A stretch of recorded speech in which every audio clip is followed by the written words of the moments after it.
Hey guys, welcome back to the shop. Hey, I think I've got all of the parts that I need to get this stove plumbed to the outside. Stay tuned.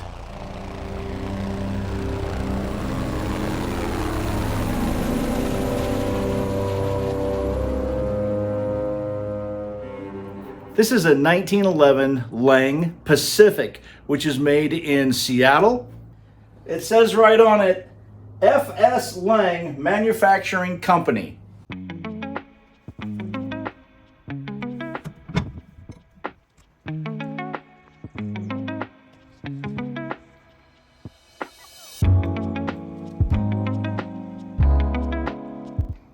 It has a pretty cool warming oven, warmed by the chimney.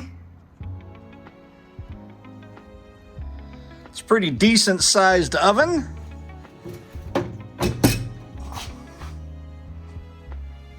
And it has two burners on the left, big open grill on the right. It also has this extended shelf, which you can put probably your water heater, because it is plumbed in the back for water heat. This is how I found out what diameter this pipe was. I can see that it's right on the 22-inch mark, or pretty close to 22 inches. The circumference, even though this is squashed into like an oval or, you know, kind of a whatever, the circumference is not going to change. So all I have to do is do the formula from circumference to get to the diameter. By doing some very simple math, it turned out that it is 7 inches, 7-inch diameter. So I had to get a couple of pieces of 7-inch, which is what this is. This is kind of rusted out, by the way. Couple of 7 inches. I'm going to squeeze it down, duplicate what this is, and then I'm going to have to bring another one above it because it's also fairly oval at the top here. But I'm going to take the bottom of that 7-inch, squish it down so that it's an oval, but leave the top round. But 7-inch is very expensive compared to 6-inch. So I elected to get a 7 to 6-inch little adapter. This wasn't cheap either, by the way, but at least this is the least expensive way to get the rest of the pipe out, so that it is 6-inch, which is way cheaper than 7. This also leaves me with this dilemma. This is for a 6-inch. I couldn't even find one for 7-inch. This thing is going to be mounted way up here somewhere. So I'm not even sure if I can do that, or maybe I'll have to get a little step stool to reach it when it's on the pipe going up to where it's going to be exiting the building. This mechanism, I'm not even sure what its purpose is. It does have a hole right through there. Of course, this does open up.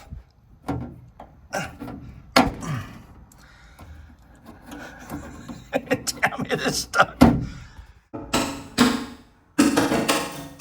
This thing does rotate to let air into the flue. Not sure if there was something that was supposed to be here or not. I don't know if there was some kind of an oval shaped damper here. I just don't know. There might be some parts missing. I'm not sure. If you know what that is and can tell me, please leave it in the comments. I would so much appreciate it.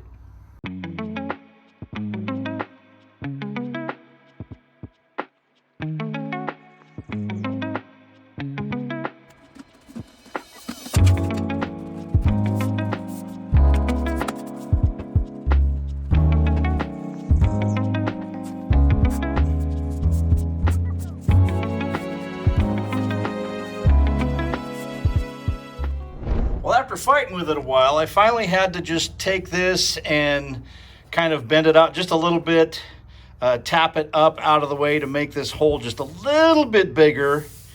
And I got the pipe to go through finally. It's been fighting me. Okay, finally it's on. And I'm a little bit short coming up, so got another one to stick in. Got the bucket under there for extra support. Sorry I don't have enough hands to film it too, but going from an oval to a round piece. I think that works out pretty good. From here, I can go 6" all the way up there.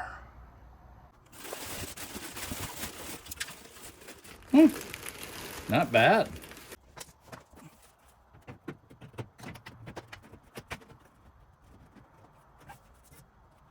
This part of the build I need to introduce you to vermiculite. Yes, vermiculite.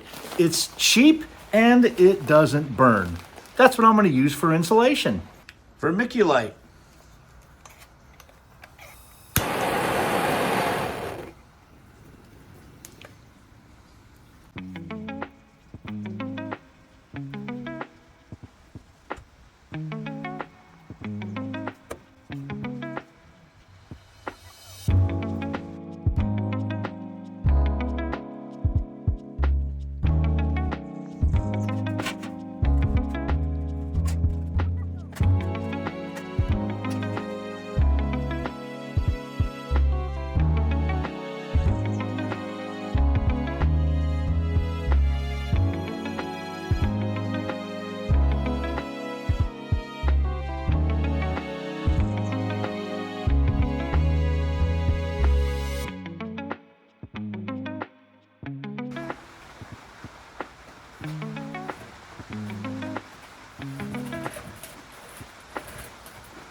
There we go.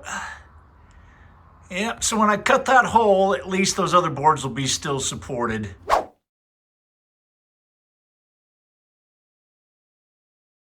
Probably the different styles of pipe don't really fit together. So all I've done is just taken 2 pair of pliers, one to hold it straight out, one to kind of give it a bend in. Hold it straight out, bend in, straight out, bend in. And what this has done is shrunken the circumference here so that this elbow will fit in there better. You know, similar to this right here, but without a machine.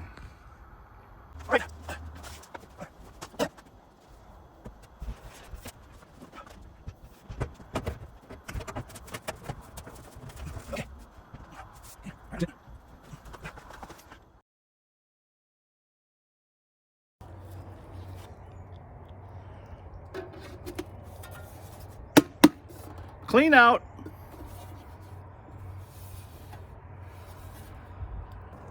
Well, it does stick out a little bit further than what I was expecting, but I think it's still going to be okay.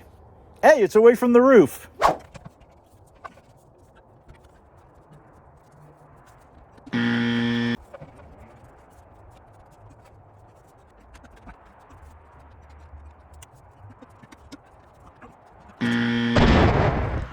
I got it to finally go in. Wasn't a great fit, so added just a little bit more metal around it, screwed it to it. If I ever need to take that off, just unscrew it and pull it off, I guess. It works, I guess.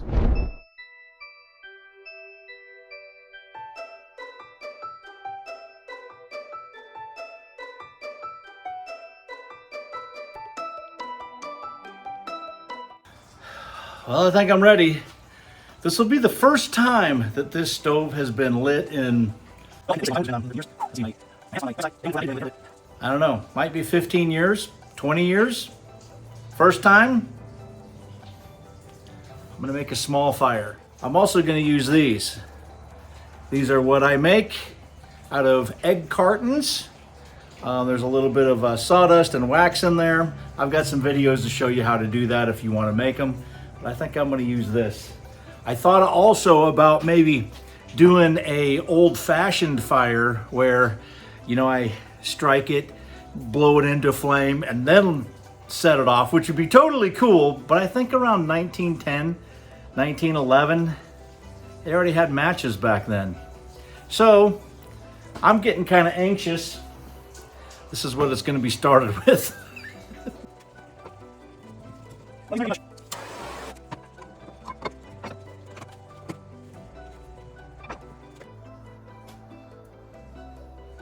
Starting to get a little smoke.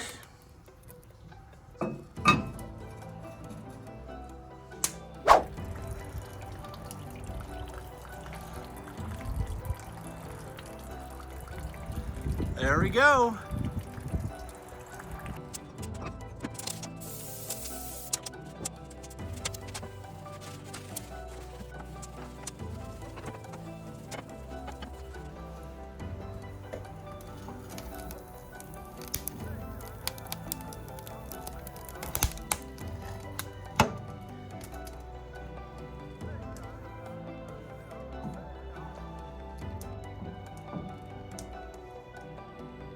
Well, not bad for my first cook and burn on this stove. Made 5 dozen starters, eggshell starters. I'm re-seasoning the pan that I took all the seasoning off of to start from fresh with tomato paste. And I'm getting the cooktop re-seasoned and refinished, slowly but surely. You can see it's pretty nasty. Lots and lots and lots of buildup. We'll take care of that. I don't have the fire very hot, and I can see that this thermometer is not working whatsoever. Probably needs calibrated. The oven is just over 250. Heat is coming out of there pretty good. And I believe that is what this little lever here is for. Up is to the oven and to the griddle. Wow, just in time. Little snow flurry and rain. Awesome. Thanks for watching me get this old cook stove up and running. I'm Dave Anderson signing out. You guys be safe out there, and God bless.